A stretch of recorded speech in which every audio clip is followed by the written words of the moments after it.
MSP है, MSP था, MSP रहेगा। एमएसपी है, एमएसपी था, एमएसपी रहेगा। रिकॉर्ड उत्पादन के बावजूद भी हमारे कृषि क्षेत्र में समस्याएं हैं।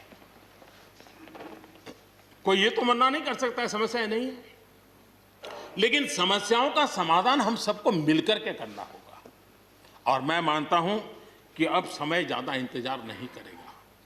हमारे राम गोपाल जी ने बहुत ही अच्छी बात कही कि उन्होंने कहा कि कोरोना लॉकडाउन में भी हमारे किसानों ने रिकॉर्ड उत्पादन किया।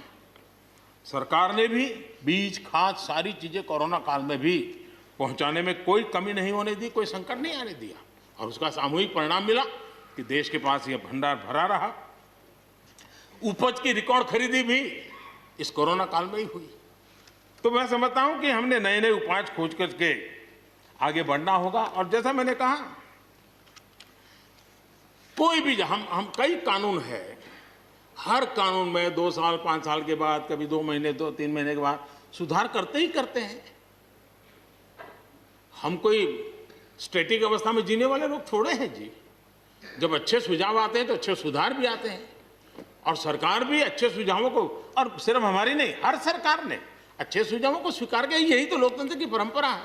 और इसलिए अच्छा करने के लिए अच्छे सुझावों के साथ, अच्छे सुधारों की तैयारी के साथ हम सबको आगे बढ़ना चाहिए। मैं आप सबको निमंत्रण देता हूं, आइए हम देश को आगे ले जाने के लिए, कृषि क्षेत्र की समस्याओं का समाधान करने के लिए आंदोलनकारियों को समझाते हुए हमने देश को आगे ले जाना होगा। हो सकता है कि शायद आज नहीं तो कल जो भी यहाँ होगा, किसी न किसी को ये काम करना ही पड़ेगा। आज मैंने किया है, गालियाँ मेरे खाते में जाने दो, लेकिन इस अच्छा करने में आप जुड़ जाओ। बुरा हो मेरे खाते में, अच्छा हो आपके खाते में, आओ मिलकर के चले।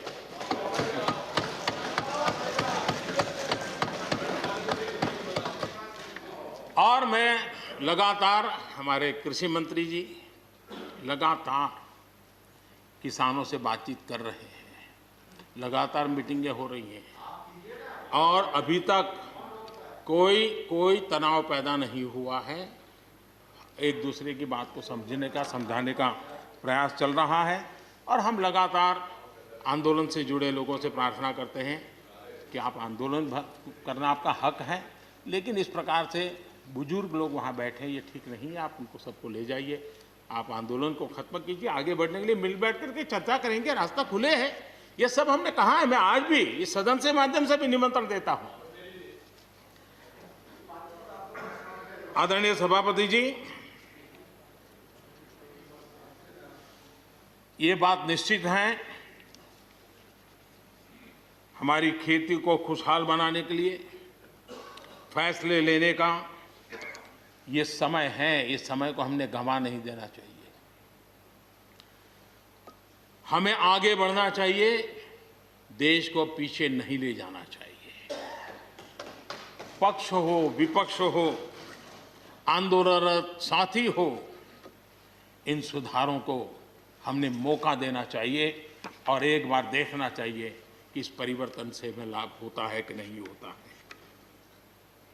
कोई कमी हो तो उसको ठीक करेंगे, और कहीं ढिलाई है तो उसको कसेंगे। ऐसा तो है नहीं कि सब दरवाजे बंद कर दिए बस। और इसलिए मैं कहता हूं, मैं विश्वास दिलाता हूं कि मंडियां अधिक आधुनिक बने, अधिक प्रतिस्पर्धी होगी। इस बार बजट में भी उसके लिए हमने प्रावधान किया है। इतना ही नहीं, एमएसपी है, एमएसपी था, एमएसपी रहेगा। इस सदन की पवित्रता समझे हम। जिन 80 करोड़ से अधिक लोगों को सस्ते में राशन दिया जाता है, वो भी कंटिन्यू रहेगा। इसलिए मेहरबानी करके भ्रम फैलाने के काम में हम न जुड़े, क्योंकि हमको देश ने एक विशिष्ट जिम्मेवारी दी है। किसानों की आय बढ़ाने के जो दूसरे उपाय हैं, उन पर भी हमें बल देने की जरूरत है। आबादी बढ़ रही है, परिवार के अंदर सदस्यों की संख्या बढ़ रही है, जमीन के टुकड़े छोटे होते जा रहे हैं। ऐसी स्थिति में हमें कुछ न कुछ ऐसा करना ही होगा ताकि किसानी पर बोझ कम हो और हमारे किसान के परिवार के लोग भी रोजी रोटी कमाने के लिए उनके लिए हम और अवसर उपलब्ध करा सकें। इनकी तकलीफों को दूर करने के लिए हमने काम करना होगा।